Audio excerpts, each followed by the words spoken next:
الحمد لله كما هو أهله، والصلاة والسلام على أشرف الأنبياء والمرسلين وخاتم النبيين أبي القاسم محمد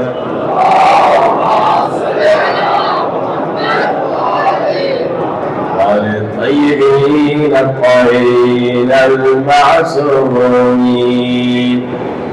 وسفر امام زمانہ کوشش کریں سب مل کے بلند آواز الہی عظم لنا مرحم خفا وانت جبال غطام ختام رجام وزرافة الأرض ومنيت السماء وأنت المستعان وإليك المستكى وعليك المعول في الشدة والرخاء اللهم صل على محمد وآل محمد وللأمر الذين فرست علينا وأخطأتهم وعرفت بذلك منزلتهم ففرج عنا بحق أرجعنا عاجلا قريبا كلمح البصر يا محمد يا حبيب يا يا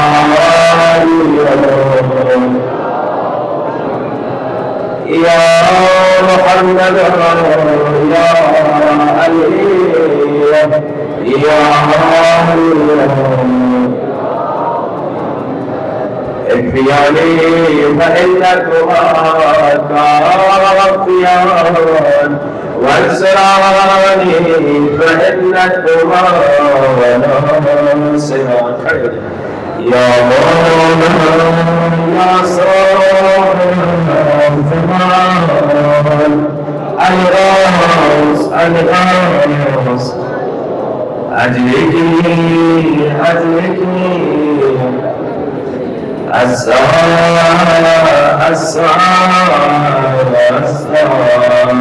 على جهل النجاة يا أرحم الراحمين بحق محمد وآله صلوات.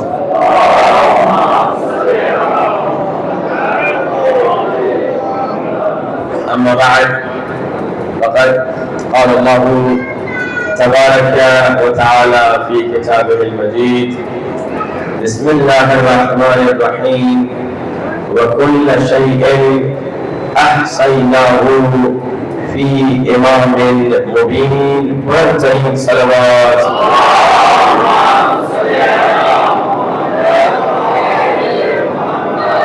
عزیزان واجب الاحترام، ہم اپنی مجالس میں، ہم اپنے پروگراموں میں، اپنی محافل میں اکثر مولا علی علیہ السلام کا ذکر کرتے ہیں، اور جب ہم مولا کا ذکر کرتے ہیں تو جو شریف النفس ہوتے ہیں انہیں خوشی ہوتی ہے، لیکن جن کے دل میں بغض اور نفاق ہوتا ہے انہیں آگ لگ جاتی ہے، اور جب آگ لگتی ہے تو ہم پہ اعتراض کرتے ہیں کہ تم ہمیشہ علی کے فضائل کیوں سناتے ہو۔ اچھا، ہوشیاری کرنے کی کوشش کرتے ہیں، کیونکہ اگر ڈائریکٹ ہمیں مولا علی کے فضائل سے منع کرے تو پتہ چل جائے گا کہ منافق ہیں، یہ اللہ کے رسول نے فرمایا یا علی تیرا دشمن ہے وہ منافق ہے، جس کے دل میں تجھ سے بغض و دشمنی ہے وہ منافق ہے۔ تو ڈائریکٹ ہمیں نہیں کہتے کہ آپ علی کے فضائل چھوڑ دو یا آپ علی کے فضائل کیوں بیان کرتے ہو، بلکہ ہمیں کہتے ہیں تم جتنے فضائل علی کے بیان کرتے ہو اتنے فضائل نبی کے بیان نہیں کرتے۔ اب یہ ہم پہ اعتراض ہے، کہتے ہیں کہ تم نبی کے اتنے فضائل نہیں سناتے جتنے علی کے سناتے ہو۔ اب کچھ جواب دیتے ہوئے گفتگو کو آگے بڑھاتا ہوں۔ پہلی بات، تم نے نبی کا نام لیا تو نبی کی سنت کو دیکھ لو، نبی کی سیرت کو دیکھ لو، نبی کی زندگی کو دیکھ لو۔ ہم اگر ذکر علی زیادہ کرتے ہیں اپنی مرضی سے نہیں کرتے، ہم نے رسول کی سیرت کو دیکھا، رسول کی زندگی کو دیکھا، رسول کی تعلیم کو دیکھا، ہم نے دیکھا رسول اٹھتے ہیں تو علی علی کرتے ہیں، رسول بیٹھتے ہیں تو علی علی کرتے ہیں، رسول مسجد میں علی علی کرتے ہیں، رسول میدان میں علی علی کرتے ہیں۔ تو ہم نے رسول کی سیرت سے علی علی کرنا سیکھا۔ ہم پہ اعتراض نہ کرو، ذرا خود رسول کی سیرت کو پڑھ لو۔ اچھا پھر آگے بڑھو، ہم پہ اعتراض کرتے ہو کہ تم صرف علی علی کرتے ہو، تم نبی کا ذکر نہیں کرتے۔ ذرا سنو ہم علی علی کیوں کرتے ہیں۔ جب ہم نے رسول کی حدیثوں کو پڑھنا شروع کیا، رسول نے حدیث میں فرمایا مسلمانوں، سب سے خطاب کیا، صرف شیعہ سے نہیں، مسلمانوں کو کہا مسلمانوں دیکھو جب بھی آپس میں جمع ہوا کرو تو غور سے سنو، زیرو مجالسکم بذکر علی ابن ابی طالب، مسلمانوں جب جمع ہونا علی کا ذکر ضرور کرو۔ یہ تو حکم رسول خدا نے دے دیا، حدیث میں رسول فرما رہے ہیں۔ پھر اور آگے بڑھتے ہیں، ہمیں کہہ رہے ہو ہم زیادہ علی علی کیوں کرتے ہیں، ہم زیادہ علی کا ذکر کیوں کرتے۔ اب سنو، اللہ کے رسول نے فرمایا دیکھو نماز عبادت ہے پڑھنا ضرور، روزہ عبادت ہے رکھنا ضرور، اسی طرح حج عبادت ہے جانا ضرور، خمس عبادت ہے دینا ضرور، لیکن یہ ساری عبادتیں ایک طرف ایک آسان عبادت بتا دو یا رسول خدا کیا عبادت ہے؟ فرمایا ذکر علی عبادت، مسلمانوں علی کا ذکر عبادت ہے۔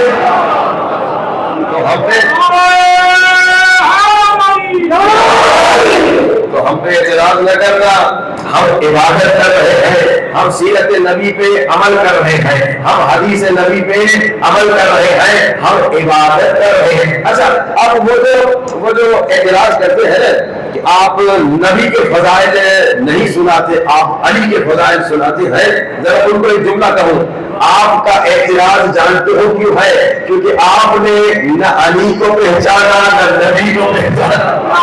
بھائی اللہ کے رسول کیا فرما کے گئے؟ اولنا محمد، اوسطنا محمد، آخرنا محمد، وکلنا محمد۔ کہ خالق نے کچھ اس طرح اتارے ہیں محمد، ہر دور میں ہر شخص کو پیارے ہیں محمد۔ کیوں درے زہرا میں جبریل نے یہ نہیں سوچا کہ پیغام کے سے سارے ہیں محمد۔ ہم پہ جو اعتراض کرتے ہو اس کی وجہ یہ ہے تم نے پہچانا نہیں۔ ہم جب علی کا ذکر کر رہے ہیں، علی کا ذکر نہیں ہے محمد کا ذکر ہے۔ ہم جب مولا علی کا ذکر کر رہے ہیں یہ مولا رسول کا ذکر ہے، کیونکہ آپ علی اور نبی کو الگ سمجھتے ہیں، ہم علی کو نفس نبی سمجھتے ہیں۔ یہ اعتراض جو ہے اس کا جواب ذہن میں رکھیے گا، یہ اعتراض بیکار ہے۔ اور بات یہ ہے جہاں تک نبی کے ذکر کی بات ہے، جیسا ہم نبی کو مانتے ہیں، جیسا ہم نبی کا ذکر کرتے ہیں، جتنی عزت و احترام ہم نبی کی کرتے ہیں تو اعتراض کرنے والے نہیں کرتے۔ ہم پہ اعتراض کرتے ہو، ہم نبی کا ذکر نہیں کرتے۔ سنو، ہم نبی کو کیسے مانتے ہیں، تم نبی کو کیسے مانتے ہو؟ ہم نبی کو اپنے جیسا بشر نہیں مانتے، تم نبی کو اپنے جیسا بشر مانتے ہو۔ ہم نبی کو معصوم مانتے ہیں، ہر لمحہ نبی ہمارا معصوم ہے، نبی میں نہ خطا ہے، نبی میں نہ نسیان ہے، نبی میں نہ ہزیان ہے، نبی ہر لمحہ نبی ہے اور معصوم ہے۔ مگر تم کیسے مانتے ہو؟ نبی کو کبھی اس پہ ہزیان کی تہمت لگاتے ہو، کبھی نسیان کی تہمت لگاتے ہو، کبھی خطا کی تہمت لگاتے ہو۔ مگر ہم نبی کو ایسے مانتے ہیں کہ اللہ کا ارادہ ہے کہ ہر خطا نبی سے دور ہے، نبی ہر لمحہ نبی ہے، نبی ہر لمحہ معصوم ہے۔ اب بتانے محترم جو کہتے ہیں کہ آپ اتنا علی علی کیوں کرتے ہو، سنو، کیونکہ جب انسان فطرت کا تقاضا یہ ہے کہ انسان جو بہادری کو پسند کرتا ہے، شجاعت کو پسند کرتا ہے، تو وہ تلاش کرتا ہے دنیا میں سب سے بڑا بہادر کون تھا۔ جو شجاعت کو پسند کرتا ہے وہ تلاش کرتا ہے دنیا میں سب سے بڑا شجاع اور بہادر کون تھا۔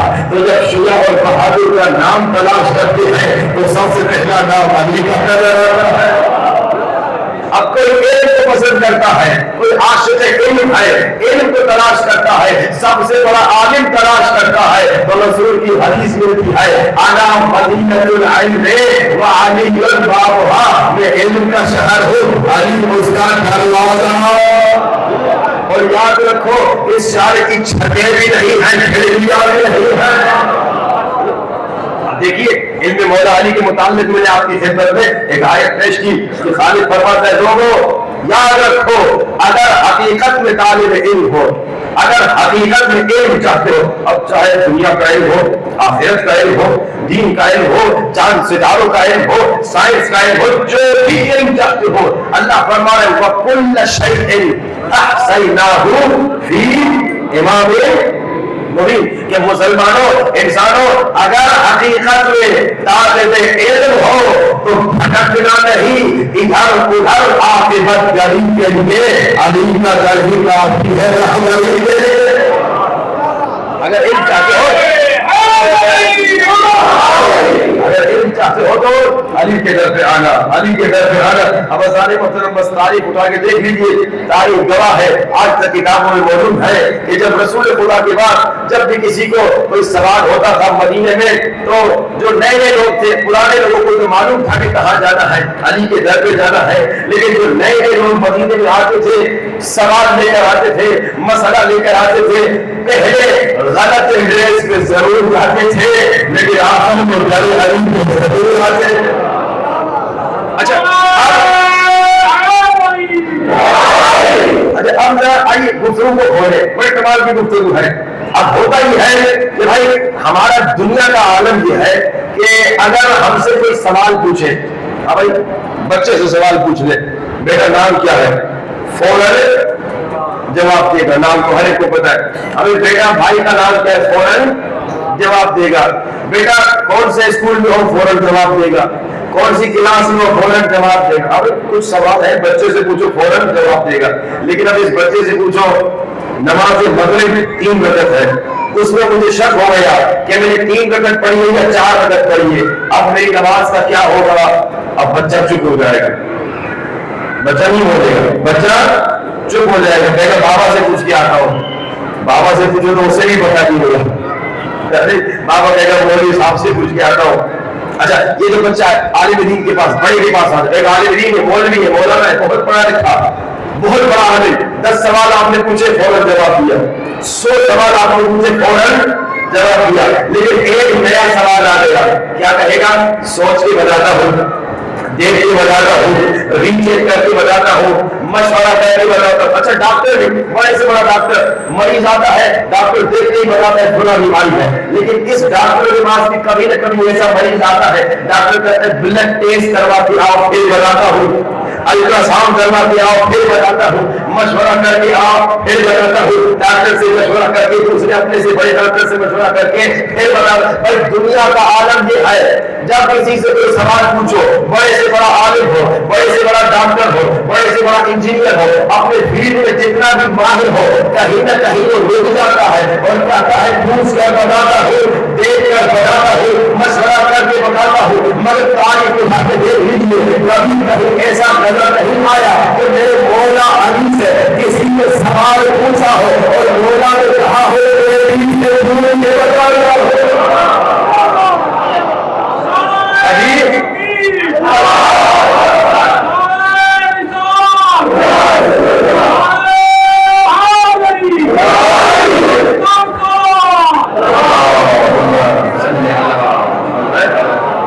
کبھی نہیں دیکھا کہ مولا سے کوئی سوال پوچھے اور مولا کہے بیٹی سے پوچھ کے بتاتا ہوں یا سوچ کر بتاتا ہوں یا دیکھ کر بتاتا ہوں. تاریخ بتاتی ہے میرے مولا علی سے جب کبھی کسی نے کوئی سوال پوچھا, سوال کرنے والے کا سوال ختم نہیں ہوا, علی کا جواب شروع ہو گیا.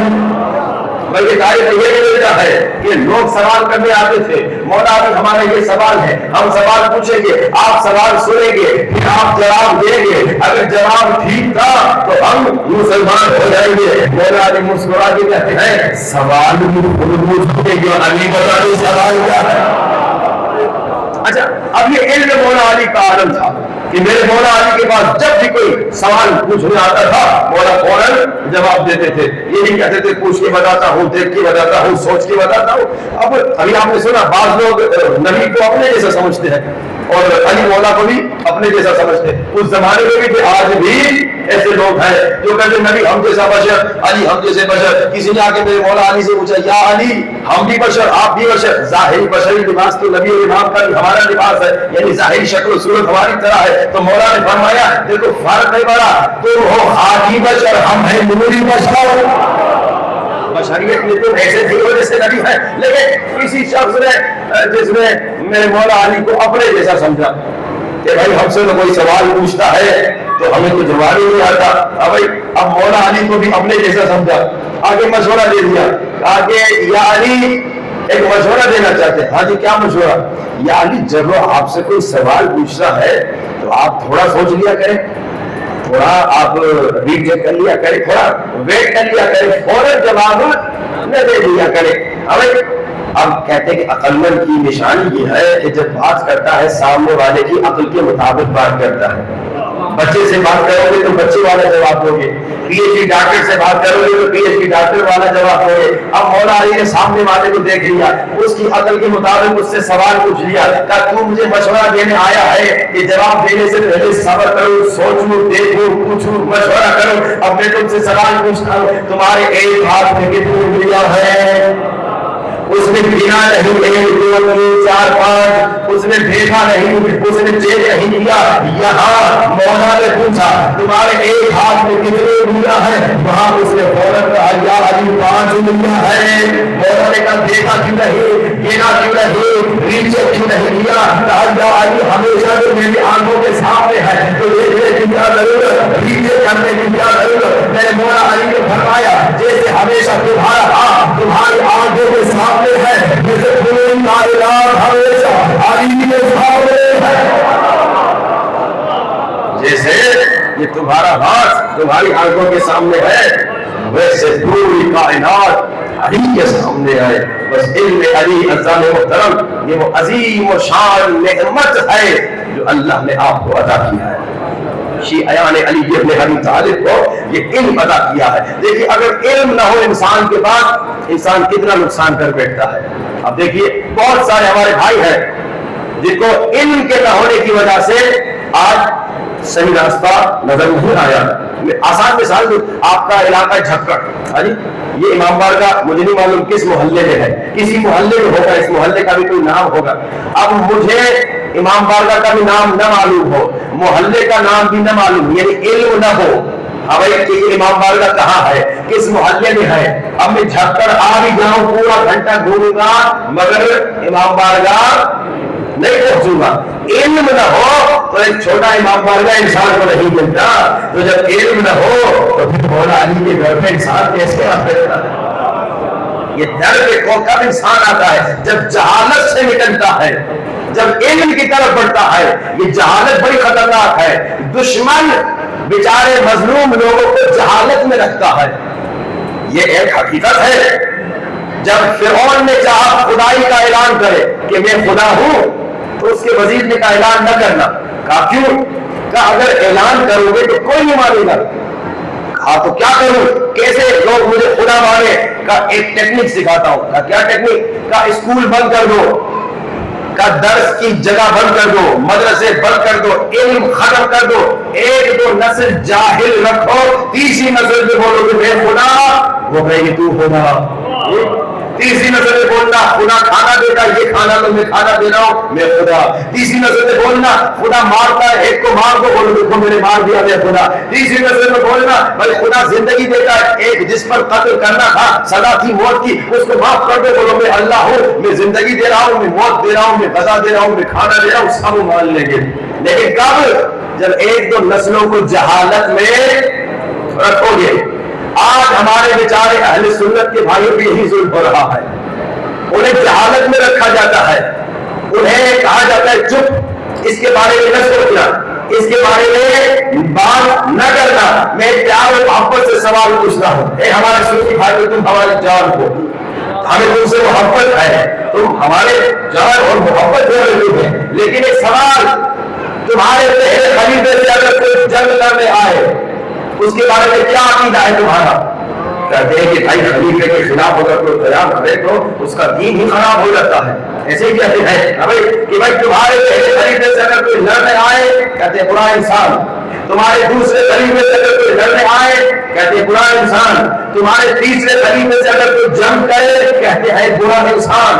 اب سوال ہمارا جواب تمہارا، تمہارے چوتھے خلیفے سے اگر کوئی جنگ کرنے آئے اب کیا کہتے ہیں؟ بھائی چپ، ہمیں منع کیا گیا ہے اس سے زیادہ نہ سوچو۔ بھائی اللہ نے عقل دی ہے زنگ لگانے کے لیے نہیں، اللہ نے عقل دی ہے استعمال کرو۔ علم جب بند ہو گیا تو فرعون نے خدائی کا دعویٰ کیا، سب نے خدا مان لیا۔ اب انہوں نے کہا یہ تو جاہل رکھو، اسی لیے کہتے ہیں کہ بھائی شیعوں کے پروگرام میں بھی نہ جانا، بھائی شیعوں کی مجالس میں نہ جانا، نکاح ٹوٹ جائے گا عالم کے نیچے۔ بھائی کیوں؟ کیونکہ خوف ہے کہ اگر کوئی بچہ نہیں، کوئی پروفیسر بھی، کوئی اہل سنت کا پروفیسر بھی شیعہ بچے سے لے گا تو وہ بھی شیعہ ہو سکتا ہے۔ یہ شیعت کا کمال ہے۔ وہ ایک امریکہ کا واقعہ ہے، ایک وہابی تھا، اس نے ایک امریکن، کالا امریکن تھا، اسے مسلمان کیا، 4 سال محنت کی، کتنے سال؟ 4 سال محنت کی، اس کالے امریکن کو اس نے مسلمان وہابی بنا دیا۔ جب وہابی بن گیا اب اسے کہتا ہے اب تم مسلمان ہو گئے ہو، لیکن خیال رکھنا مسلمانوں کے خطرناک گروہ کے نام اس کا شیعہ ہے، اس کے قریب نہ جانا، ان سے ملنا بھی نہیں، ان سے دوستی بھی نہ رکھنا، یہ بڑے خطرناک ہے۔ اب یہ کالا مسلمان ہوا تھا، اس کا کام تھا کہ دین پہ عمل کرے، اپنا دین چھوڑا کیونکہ حق کی تلاش میں تھا، اس نے سمجھا حق اسلام پہ ہے اور اسلام کا جو ورژن اسے ملا تھا وہابیوں کا ملا تھا، وہ اس پہ عمل کر رہا تھا، قرآن پڑھتا تھا، دعا کرتا تھا، جو بھی سلسلہ انہوں نے سکھایا تھا نماز پڑھتا تھا، اور استاد نے کہا شیعہ سے نہ ملتا۔ کہا شیعہ کی پہچان کیا ہے؟ کہا شیعہ کی پہچان یہ ہے کہ ان کا قرآن 40 پاروں والا ہے۔ اور میں نے کہا ٹھیک ہے نہیں ملوں گا۔ اب کہتا ہے کہ اتفاقاً کسی دن اسٹیشن پہ بیٹھا ہوا تھا، وہاں پہ میں قرآن پڑھ رہا تھا، اب یہ تازہ مسلمان، پہلے عیسائی تھا، ٹھیک ہے امریکہ مسلمان، پہلے عیسائی تھا، اب مسلمان ہو گیا وہابی، قرآن پڑھ رہا، کہتے میرے ساتھ ایک دوسرا مسلمان بیٹا وہ بھی قرآن پڑھ رہا تھا، کہتے میں نے دیکھا کہ وہ بھی قرآن پڑھ رہا ہے، میں نے پوچھا تم مسلم نہیں ہو گے اسی لیے قرآن پڑھ رہے ہو؟ کہا یس آئی ایم مسلم۔ کہا میں نے پوچھا کہ تم کون سا مسلم؟ مسلم آئی ایم شیعہ مسلم۔ اب میں پریشان ہو گیا، استاد نے کہا تھا کہ ان سے ہٹ کے ہے نا، لیکن یہ تو ہماری طرح کہیں انسان نظر آ رہا ہے۔ وہ دوسرا کنورٹ جو کہ تازہ مسلمان ہوا تھا، ایک عالم دین کے ساتھ گفتگو کر رہا تھا جہاز میں، عالم دین بتاتے ہیں بات کرتے کرتے جیسے میں اسے کہا نا میں شیعہ ہوں، اس نے سر سے پاؤں پہ پاؤں سے سر تک مجھے ایسے دیکھا جیسے کوئی جن دیکھ لیا۔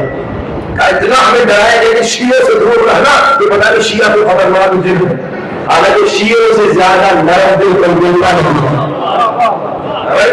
شیعوں سے زیادہ نرم دل انگریز ہوتے ہوئے کہتا ہے کہ شیعہ جو ہے وہ بڑے اچھے ہوتے ہیں۔ کئی مرتبہ ہم ایئرپورٹ پہ جاتے ہیں تو انگریز جب ہم سے گفتگو کرتے ہیں کہتے ہیں شیعوں میں ہم نے کبھی ظالم نہیں دیکھا، شیعوں میں ہم نے کبھی قاتل نہیں دیکھا، شیعوں میں کبھی ہم نے برا انسان نہیں دیکھا۔ انگریز کافر کی بات کہتے ہیں تو بڑے نرم دل، لیکن بس وہ پروپیگنڈا ہے شیعوں میں ہے نا، کہتا ہے کہ میں نے دیکھا یہ شیعہ اور قرآن پڑھا ہے، فوراً ذہن میں خیال آیا، استاد نے کہا شیعوں کا قرآن ہے 40 منٹ آپ کا قرآن دیکھ سکتا ہوگا، دیکھو قرآن ایران کا چھپا ہوا تھا، بسم اللہ وہی جو سنی قرآن وہی شیعہ قرآن ہے، بسم اللہ سے برداشت تک بالکل اے مجھے سورت وطنی 114 سورت 30 پارے، کوئی 40 پارے نہیں تھے۔ کہتا ہے میں نے کہا کیا تمہارا قرآن لے کے جا کے استاد کو دکھا سکتا ہوں؟ اس نے کہا کہ تمہارے تو 40 پارے ہوتے ہیں. آ گیا استاد کے پاس, کہا استاد آپ نے کہا شیعوں کے 40 پارے ہوتے ہیں, ان کا تو قرآن میری طرح 30 پارے ہے, کیا آپ نے کہا جھوٹ کیوں کہا؟ استاد نے غصے میں آ کے کہا میں نے منع نہیں کیا کہ شیعے سے لڑے گا. اب یہ علم کو بند کرنا ہے, کیونکہ مجھے پتا ہے کہ جب شیعے سے ملے گا تو شیعہ ہو جائے گا, کیونکہ دلیل شیعے کے پاس ہے, کیونکہ دین حق مذہب حق شیعہ کا ہے. دلیل سے بات کرو, عقل سے بات کرو, آپ علم سے بات کرو. اب ہزار محترم ایک مناظرہ سنا تھا آپ کو شیعہ اور سنی عالم کا, علم اور عقل کے سائے میں پیار اور محبت سے گفتگو کرتے ہیں. ایک سنی عالم تھا, اس نے شیعہ عالم کو کہا اے شیعہ تم ہمارے پہلے خلیفے کی عزت نہیں کرتے. اب یہ بڑا ہوشیار شیعہ عالم تھا, اس نے کہا بھائی بالکل تہمت ہے, جتنی عزت میں تمہارے پہلے خلیفے کی کرتا ہوں اتنی تم بھی نہیں کرتے. اب یہ حیران کہ شیعہ عالم کہرائے کہ پہلے خلیفے کی عزت کرتا ہے. کہا کیا مطلب؟ دلیل. کہا میں تمہارے پہلے خلیفے کو بڑا عقل مند سمجھتا ہوں. اب ذرا غور کیجیے گا, شیعہ سنی اختلاف کیا ہے؟ ہم شیعہ کہتے ہیں کہ رسول خدا نے جانے سے پہلے خلیفہ مقرر کیا تھا, قدیم میں اعلان کیا تھا جس کا نہیں مولا اس کا علی مولا, اور ہزاروں اصحاب کے سامنے علی کا ہاتھ بلند کر کے کہا تھا لوگوں دیکھو اگر سن نہیں رہے ہو تو اندھے نہیں ہو, آگے بلند کر کے کہتے ہو جس کا میں مولا اس کا علی مولا. یہ ہمارا عقیدہ ہے, اہل سنت کی کتابوں میں یہ حدیث موجود ہے کہ جس کا میں مولا اس کا علی مولا, کہ رسول خدا نے جانے سے پہلے علی کی خلافت کا اعلان کیا تھا. صرف غدیر میں نہیں, جو اشیر سے شروع کر دیا تھا. لیکن اہل سنت کا کیا عقیدہ ہے؟ اہل سنت کا رسول نے خلیفہ مقرر نہیں کیا تھا. آج رسول نے یہ تو بتایا کہ ناخن کب کاٹو, رسول نے یہ تو بتایا کہ تلوی کیسے کرو, رسول نے یہ تو بتایا کہ مسجد میں کیسے اندر آؤ, رسول نے یہ تو بتایا کہ ٹوائلٹ میں کس پاؤں سے جاؤ, رسول نے یہ تو بتایا کہ پانی اٹھ کے بیٹھو یا بیٹھ کے پیو یا اٹھ کے پیو. چھوٹی چھوٹی باتیں بتا کے تو کہتے, مگر رسول نے یہ نہیں بتایا تھا کہ میرے بعد میرا جانشین کون ہوگا. اب شیعہ سنی آگے کا مناظرہ, سنی نے کہا تم ہمارے پہلے خلیفے کی عزت نہیں کرتے. شیعہ عالم نے کہا میں جتنی تمہارے پہلے خلیفے کی عزت کرتا ہوں تم بھی نہیں کرتے. اب یہ حیران ہو گیا, اس نے کہا یہ کیسے ہو سکتا ہے, شیعہ ہوتے ہوئے ہمارے پہلے خلیفے کی عزت کرتے ہم سے زیادہ. کہا میں تمہارے پہلے خلیفے کو عقل مند سمجھتا ہوں, بڑا ہوشیار. اچھا یہ تو خوش ہونے لگا, اچھی بڑی بات ہے کہ بھائی شیعہ ہوتے ہوئے ہمارے پہلے خلیفے کو عقل مند سمجھتا ہے. اب شیعہ عالم کہتا ہے میں تو تمہارے پہلے خلیفے کو نبی سے بھی زیادہ عقل مند سمجھتا ہوں. اب جیسے یہ کہا تو سنی عالم نے کہا نہیں ہم تو اتنا تو نہیں مانتے, ہم تو اتنا تو نہیں مانتے کہ نبی سے بھی زیادہ عقل مند کا ہے. اب شیعہ عالم کہتا ہے لیکن دیکھو میں دلیل دیتا ہوں. اب حیران ہو جاتا ہے کہ یہ شیعہ عالم دلیل دے رہا ہے کہ ابو بکر رسول سے زیادہ عقل مند. کہا وہ کیسے؟ کہا دیکھو تمہارے پہلے خلیفے کو اتنی عقل تھی کہ جانے سے پہلے جانشین مقرر کر دے.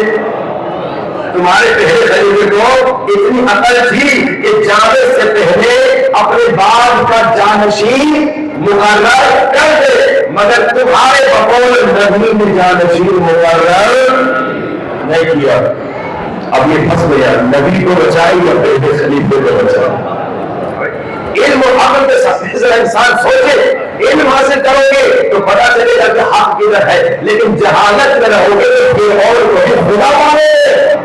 یہ جہالت بڑی خطرناک ہے, اور یاد رکھیے علم حاصل کرنا بہت ضروری ہے, علم کو پھیلانا بھی بہت ضروری ہے. آپ شیعوں پر واجب ہے کہ آپ علم پھیلائیے. اب آپ کو میں نے کہا 4 سال اس وہابی نے اس امریکن پہ محنت کی, جا کے اسے مسلمان بنایا. اب اس نے کیونکہ جھوٹ بولا تھا تو اس کو جب جھوٹ دیکھا تو اس نظر آیا, پکڑا گیا. اس نے اب پھر اور تحقیق شروع کی, ایک چھوٹی شیعہ کتاب اس نے پڑھی اور اس نے کہا علی بہت آسانی سے لوگ آتے ہیں, لیکن آپ محنت کرو. اگر آپ محنت کرو گے ہر سال ایک جوان ایک سنی بھائی کو مولانا کے در بنا سکتا ہے. بھائی سلمان فارسی کا کام کیا تھا؟ یہی تو تھا, جو غلط ایڈریس پہ جاتے تھے ان کو علی کے گھر پہ جاتا تھا. سلمان کے یہی کام سے تاریخ اٹھا کے دیکھیے تو آپ بھی سلمان بن جائیے نا. آپ بھی جو غلط ایڈریس پہ ہے وہ صحیح ہے, اس کو لے کر آئیے. سلمان کو یہ بات آپ سے والا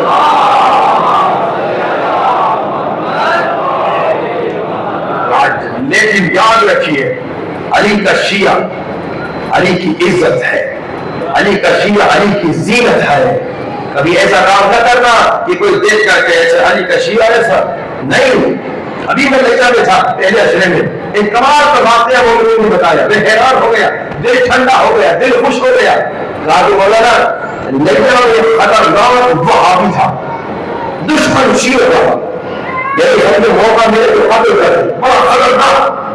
لیکن اس نے اپنی لڑکیوں، اپنی بیٹیوں، اپنی بچیوں کا قرآن کا استاد کسے بنایا؟ ایک شیعہ عالم کو بنایا.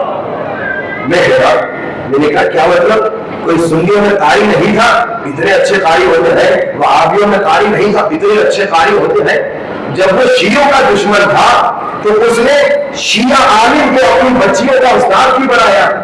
کہتے ہیں وہ خود بتاتا ہے، جب اس سے پوچھا گیا تم تو شیعوں کے دشمن ہو، تم نے شیعہ عالمین کو اپنی بچیوں کا ٹیچر استاد کیوں بنایا؟ تو وہ وہابی ہوتے ہوئے کہتا ہے دشمنی اپنی جگہ پہ شیعوں سے، لیکن اتنا مجھے یقین ہے کہ جو شیعہ ہے نا ان کا ایک کمال یہ ہے کہ وہ کبھی کسی کی مانوس کو بھی نگاہ سے نہیں دیتے. اللہ یہ دشمن کہہ رہا ہے کہ بھائی دشمن کا بھی جواب ہے، لیکن شیعوں کا کمال یہ ہے کہ وہ کسی کی ماں بہن بیٹی کو بری نگاہ سے نہیں دیکھتے. جب میں اپنی بیٹی اس عالم کے حوالے کر رہا ہوں کہ انہیں قرآن پڑھائے، مجھے یقین ہے صرف قرآن پڑھائے گا، نگاہ بھی بری نہیں کرے گا. یہ ہے شیعہ کہ دشمن کے خون کا پیاسا ہو مگر اے بھائی دشمنی اپنی جگہ پہ، لیکن ہے تو اچھا یہی ہے، تو نیک یہی ہے، تو شریف یہ. بھائی رسول خدا کی سیرت یہی تھی. اس زمانے کے مشرک کافر رسول کے دشمن تھے، رسول کے خون پہ جاتے تھے. شب ہجرت رسول کو شہید کرنے آئے تھے، مگر پھر بھی اپنی امانت رسول کے حوالے کر. بھائی تم تو دشمن ہو، تم تو خون کے پیاسے ہو، اپنی امانت کیوں دے رہے ہو؟ کہتے تھے کہ دیکھو دشمن اپنی جگہ پہ، لیکن ہمیں یقین ہے کہ محمد کی امانت میں خیانت نہیں کرے گا. آج تمہیں شیعوں ایسا بننا ہے، مولا علی کے لیے زینت بنو کہ دشمن بھی دیکھ کر کہے کہ دشمن اپنی جگہ پہ. اور آج ماشاءاللہ آپ نے دیکھا کہ شیعوں نے زینت بن کے دکھایا. دشمن کے منہ پہ ایران کے شیعوں نے تماچا مار کر بتایا کہ کل کا خیبر علی نے فتح کیا تھا، آج کا خیبر علی والے فتح کرے گا. یہ تماچ آج دیکھیے دنیا میں ہر انسان شیعوں کو عزت سے دیکھ رہا ہے، ہر انسان شیعوں کو ایک عظمت سے دیکھ رہا ہے کہ بھائی شیعہ بہت عظیم ہے. شیعہ وہ ہے جو شیعہ ہے مگر فلسطین کے سنیوں کی مدد کر رہے ہیں. کہ بھائی شیعوں کا کمال یہ ہے کہ شیعہ کا کمال یہ ہے کہ کوئی سنی ملک فلسطین کے سنیوں کی مدد نہیں کر رہا، مگر واحد شیعہ ملک ہے جو فلسطین کے سنیوں کی مدد کر رہا ہے. یہ کمال ہے. عزت بناؤ کہ جناب دنیا پوری مل کے شکست دے رہی ہے، ملک بھی اکیلا ہے، اس پہ سینکشن بھی لگے ہوئے ہیں، لیکن شیعہ کا کمال یہ ہے کہ علی والا حیدر کرار کو ماننے والا کبھی فرار نہیں کرتا، میدان میں لگا رہتا ہے، دشمن کو نیست و نابود کرتا. لیکن آج آئیے ہم تو یہاں موجود ہیں. میرے خیال میں 2 سال پہلے آپ کی خدمت میں آئے تھے تو ہماری عادت تو آپ بہتر جانتے ہیں، ہم کوئی وعدہ لیتے ہیں. یاد ہے نا آپ لوگوں کو 2 سال پہلے کیا وعدہ لیا تھا؟ کسی کو یاد ہے؟ 500 مرتبہ درود شریف. جس نے عمل کیا اسے یاد ہے، جس نے وعدہ کر کے بھلا دیا اسے یاد نہیں ہوگا. اب آج اچھا 500 درود آسان تھا، 500 درود آسان تھا. آج تھوڑا سا مشکل کام دینا ہے کیونکہ وہ پچھلے 2 سال پہلے آپ تھے نرسری والے میرے لیے. اب آپ کم سے کم دوسری کلاس میں تو ہو گئے. 2 سال پہلے جو نرسری میں تھا آپ کو دوسری میں تو آگے ہوگا، ایسا ہے. اب آج آپ کو ایک عمل دینا ہے، ایک نسخہ دینا ہے علم اہل بیت کا. علم اپنا بڑھائیے، عمل بھی بڑھائیے، کامیابی ہوئی. دیکھیے ایران میں مظلوم شیعوں پہ ظلم ہوا، آپ لوگوں نے ان کی مدد کے لیے کیا کیا؟ میں سوال پوچھوں آپ ذہن میں جواب دیں. لبنان میں شیعہ مارے گئے، شہید ہوئے، آپ پاکستان جھکڑ کے شیعوں نے ان کے لیے کیا کیا؟ سوال ہے بھائی، شام میں 2 دن پہلے ایک شیعہ عالم کا سر کاٹا گیا، کئی شیعہ بچے بچیاں مرد عورت ماری گئے، آپ نے ان کے لیے کیا کیا؟ فلسطین کے مسلمان 70,000 سے زیادہ شہید ہو گئے، آپ نے ان کے لیے کیا کیا؟ اچھا چھوڑو یہ تو دوسرے ملک ہے، بارہ چنار ہمارا ملک ہے نا پاکستان میں، بارہ چنار کئی مہینوں سے راستہ بند ہے، اب حکومت نہیں معلوم کی مدد نہیں کر رہی، حالانکہ ایک فلائٹ پشاور سے بارہ چنار کی اسٹارٹ کر سکتی ہے، راستے میں عورتوں کو مارا، شہید کیا، بچوں کو شہید کیا، مردوں کو شہید کیا، ٹکڑے ٹکڑے کیا، راستہ بند ہے، دوائی نہیں پہنچتی، بچے ننھے ٹنھے دوائی کے نہ ہونے کی وجہ سے شہید ہو گئے، ماؤں کی گودوں میں مائیں دیکھتی رہی، روتی رہی، دوائی نہ پہنچی، آپ نے ان کے لیے کیا کیا؟ میں یہاں پہ بریکٹس میں جملہ بھی کہنا چاہتا ہوں، ہماری سپر پاور فوج جس نے 3 دن میں انڈیا کو شکست دے دی، کیا یہ راستہ نہیں بتا سکتے؟ ہماری خواہش ہے کہ اے فوج، تم نے انڈیا جیسے اتنے بڑے ملک کو 3 دنوں میں شکست دی، یہ 3 مہینے سے زیادہ عرصہ گزر گیا ہے، بیچارے بارہ چنار کے مظلوم مومنوں کی مدد کرو نا، لیکن چلو جی حکومت مدد کرے نہ کرے، فوج مدد کرے نہ کرے، ہم نے کیا کیا؟ ہم شیعوں نے کیا کیا؟ آج ہم شیعوں نے ایک کام کرنا ہے، بارہ چنار کے مظلوم شیعوں کے لیے، لبنان، ایران، شام، عراق اور اسی طرح فلسطین کے مظلوم مسلمانوں کے لیے کیا کام کرنا ہے؟ ایک کمال کا آپ کو نسخہ دے رہا ہوں، یہ وہ نسخہ ہے جو بزرگ عالم دین نے جب اس پہ عمل کیا، بہت بڑی ظالم حکومت کا تختہ اس دعا کے ذریعے سے الٹ دیا۔ اب آپ نے یہ عمل کرنا ہے تاکہ مومنین کے لیے دعا ہو کہ خدایا میں پیسہ تو نہ دے سکا، میں ان کی جان تو نہیں بچا سکا، میں راستہ تو نہیں کھلا سکا، لیکن کم سے کم میں یہاں بیٹھ کر کے عمل کروں گا تاکہ وہ ظالم جو بارہ چنار میں ظلم کر رہا ہے نابود ہو جائے، وہ ظالم جو ایران کے شیعوں پہ ظلم کر رہا ہے نابود ہو جائے، وہ ظالم جو لبنان اور شام اور عراق کے مظلوموں پہ ظلم کر رہا ہے وہ نابود ہو جائے، وہ ظالم جو فلسطین کے مسلمانوں پہ ظلم کر رہا ہے وہ نابود ہو جائے۔ کیوں؟ کیونکہ روایت میں ملتا ہے 3 لوگوں کی دعا جلدی قبول ہوتی ہے، باپ کی دعا بچوں کے حق میں، اسی لیے کہتے ہیں باپ بچوں کے لیے ہر روز دعا کیا کرو، اسی طرح باپ کی بددعا بچوں کے لیے جلدی لگتی ہے، کبھی باپ کا دل نہ دکھانا، باپ کے دل سے آہ نکلے گی تو تباہ ہو جائے گا۔ دوسرا، مظلوم کی بددعا ظالم کے حق میں، جب مظلوم ظالم کو نفرین کرتا ہے بددعا دیتا ہے تو وہ جلدی قبول ہوتی ہے۔ تیسری، مومن کی دعا مومن کے حق میں، کہ جب آپ مومن کے لیے دعا کرتے ہیں آپ کی دعا جلدی قبول ہوتی ہے۔ اب آپ نے مومنین کے لیے دعا کرنی ہے، کیا نسخہ ہے؟ کمال کا نسخہ ہے، ہر روز 12,000 مرتبہ 60 دن تک پڑھنا ہے۔ کیا؟ القادر، المقتدر، القوی، القائم، کتنے ہزار مرتبہ؟ 12,000 مرتبہ۔ اب آپ کہیں گے مولانا ہم 5 طریقے بھی ہے تو 5,000 کر دیجیے، 12 تو بہت زیادہ ہے۔ ہاں بھائی، پھر کوئی کہے گا مولانا ہم ایک اللہ کو ماننے والے 1000 کر دیجیے، 12,000 اور 5,000 بہت زیادہ ہے، وہی 500 کا عدد رکھتے ہیں آپ کے لیے، 500 مرتبہ القادر، المقتدر، القوی، القائم، 60 دن تک جو مومن پڑھے گا، آج ہے 17 محرم، یعنی 17 صفر 17 ربیع الاول تک، یعنی ولادت رسول پاک تک۔ اب جو مومن سوچ سمجھ کے وعدہ کیجیے، مومن وعدہ خلافی نہیں کرتا، کم سے کم اپنے مومن بھائیوں کے لیے یہ کام کرو، مومنین کی مدد کرو۔ امام فرماتے ہیں، امام صاحب کے سرکار، اگر کوئی مومن کو مدد کرتا ہے وہ مومن کی صرف مدد نہیں، وہ ہماری مدد کر رہا ہے۔ اب آپ نے بارہ چنار کے مظلوموں کو کوئی مدد نہیں کی، اب مدد کا وقت آ گیا ہے۔ حل من ناصر ینصرنا، کون ہمیں مدد کرے گا؟ حل من ناصر ینصرنی، کون مجھے مدد کرے گا؟ آواز سنتے ہو، آج آواز تمہارے کانوں میں آ رہی ہے، مدد کرو بارہ چنار کے مومنوں کی، مدد کرو لبنان کے مومنوں کی، مدد کرو شام کے مومنوں کی، مدد کرو فلسطین کے مسلمانوں کی۔ کیسے؟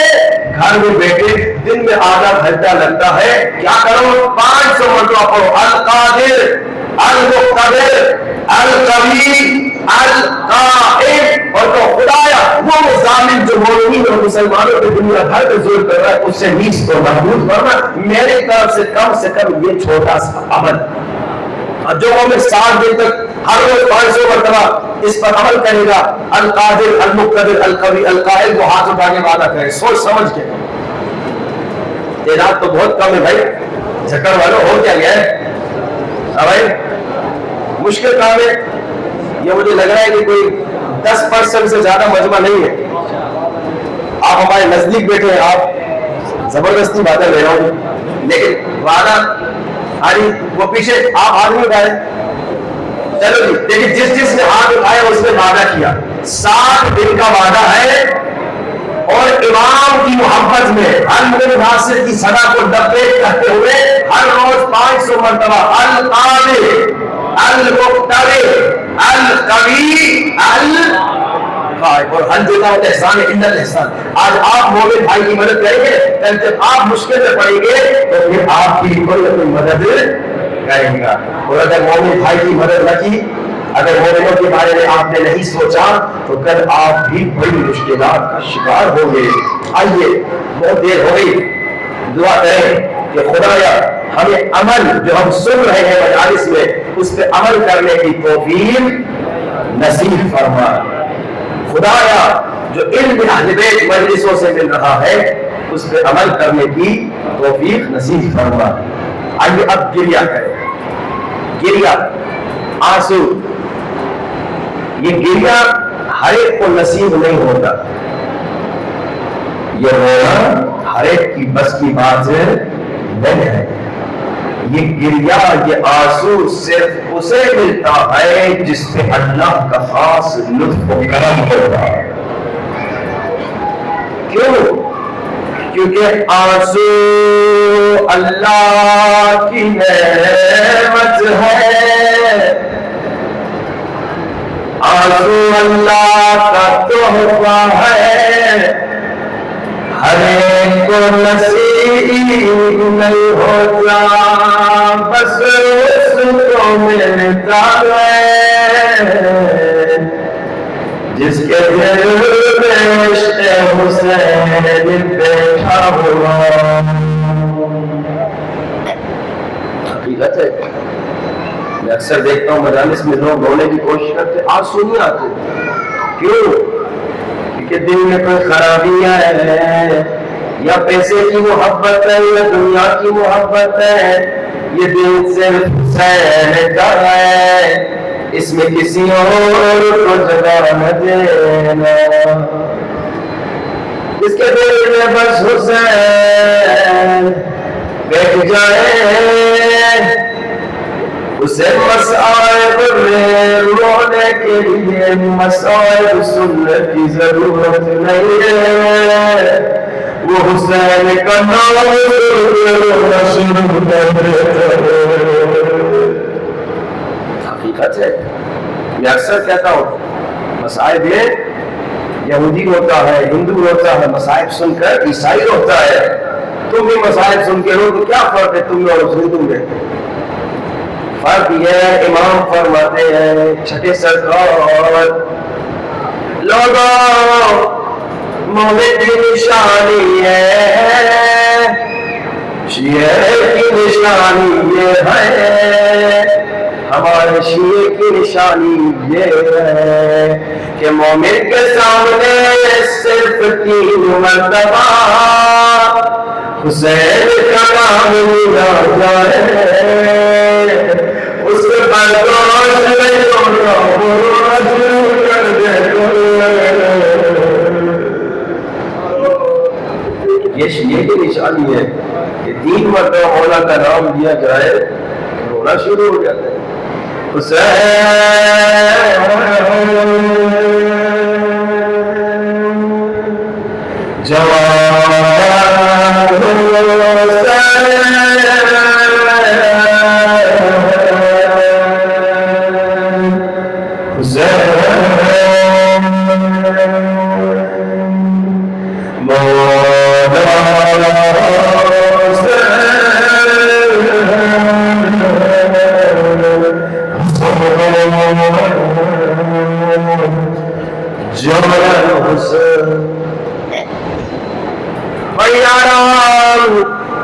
صدق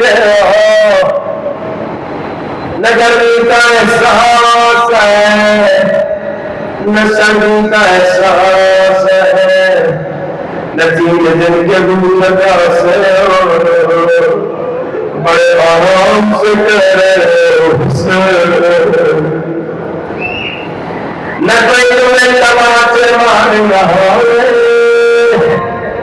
نہ کوئی تیرا جوان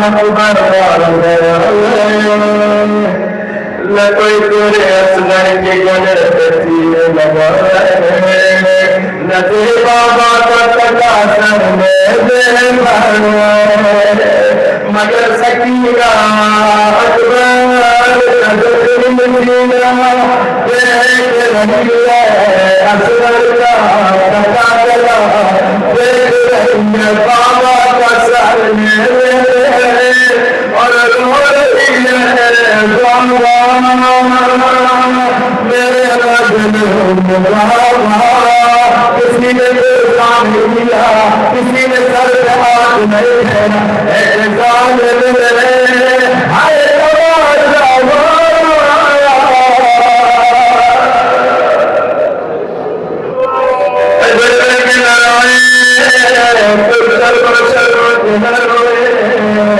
اگر رونا نہیں آتا اپنی بچیوں کو سوچتے رہنا، اگر گھر سے بچی کا باپ مرتا ہے اسے پیار کیا جاتا ہے، سر پہ ہاتھ پھیرا جاتا ہے، اور کون بچی ایسا سکینہ جس نے اپنی آنکھوں سے دیکھا تھا بابا نے اپنی بچیوں کو بالیاں پہنائی، سر پہ ہاتھ پھیرا، آنسو میرے سکینہ نے کیا سوچا،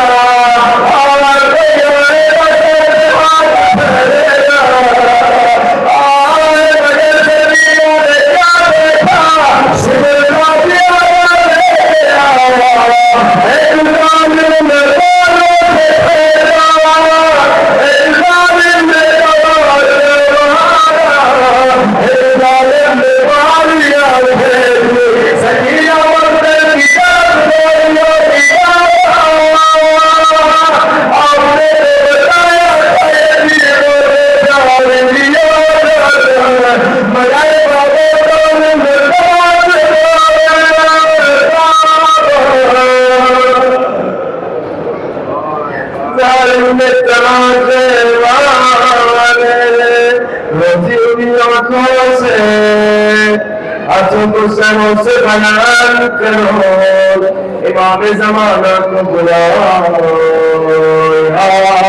صاحب زمان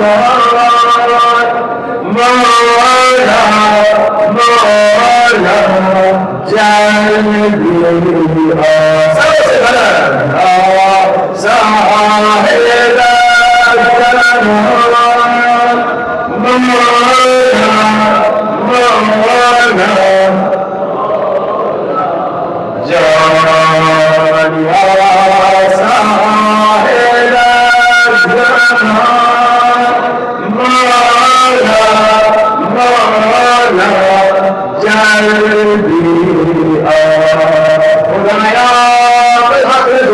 خدایا ہمارے گنہگار آنسوں کو نہ دے، تجھے سکینہ کے کندھے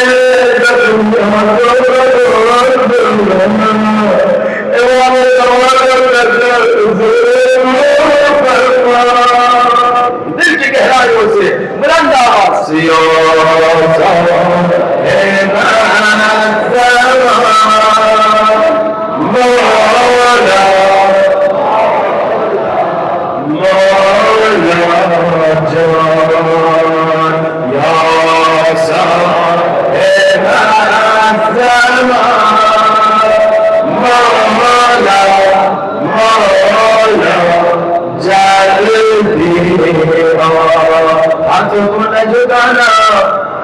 مجھے معلوم ہے جب ہاتھ اوپر ہوتے ہیں ہاتھوں پہ در ہے بازوؤں پہ در ہے کانوں میں میرے دور ہے، لیکن اگر تمہارے ہاتھ بازو کانوں میں در ہے اس ننھی بچی کو یاد کرو، تمہارا ہاتھ میرے اوپر ہے مگر ننھی بچی کربلا سے ہاتھ گردن کے پیچھے لگے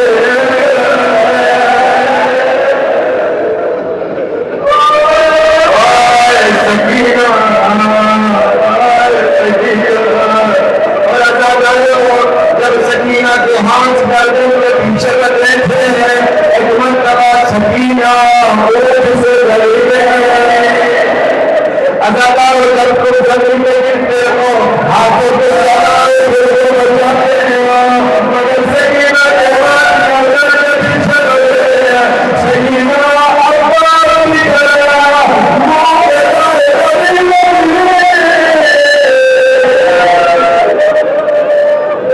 بدل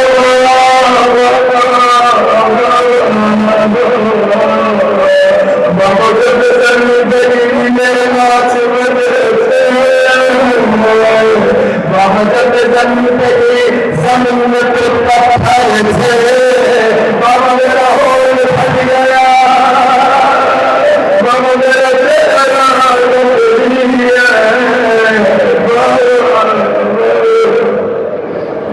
سکینہ سے رونے والا ہو سکینہ نے کیا فرمایا ہوگا بابا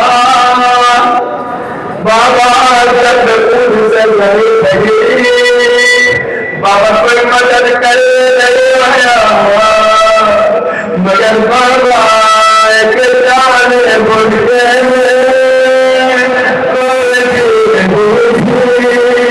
جس نے مجھے سینے میں لگا بابا میرے دین کو نہیں دے جانا مگر بابا جب وہ چل نہیں تھی پسلیوں پہ ہاتھ رکھنے کر رہی تھی بابا میں سمجھ گئی آواز ہماری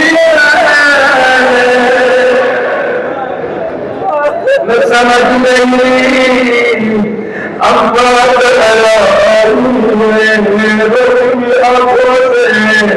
بیوی زہرا کا ماتم کرو کھڑے ہو جاؤ بیوی زہرا کرو بڑے ہو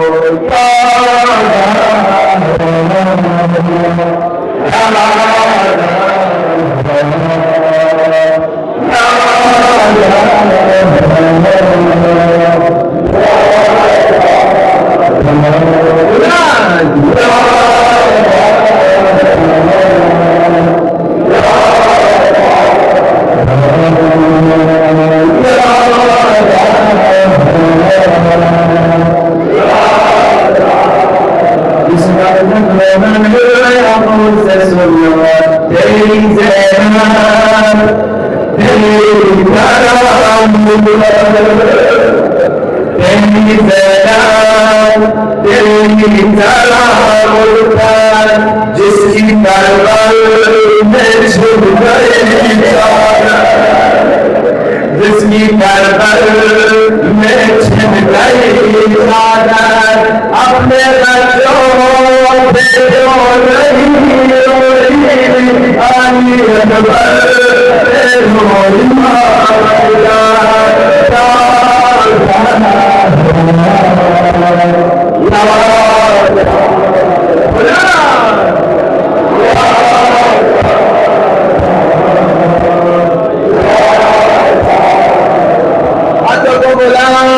سروں سے بلند خدایا خدایا ہمارے دل دورہ سب کو لگے تجھے اس بیوی کے زخمی بازوؤں پر باز دو جس نے چاروں دیوار میں کر دیا مہدی کو مہدی بے جلدی خدایا حوال زمانہ کا جل ظہور فرما ان کی گہرائیوں سے 5 مرتبہ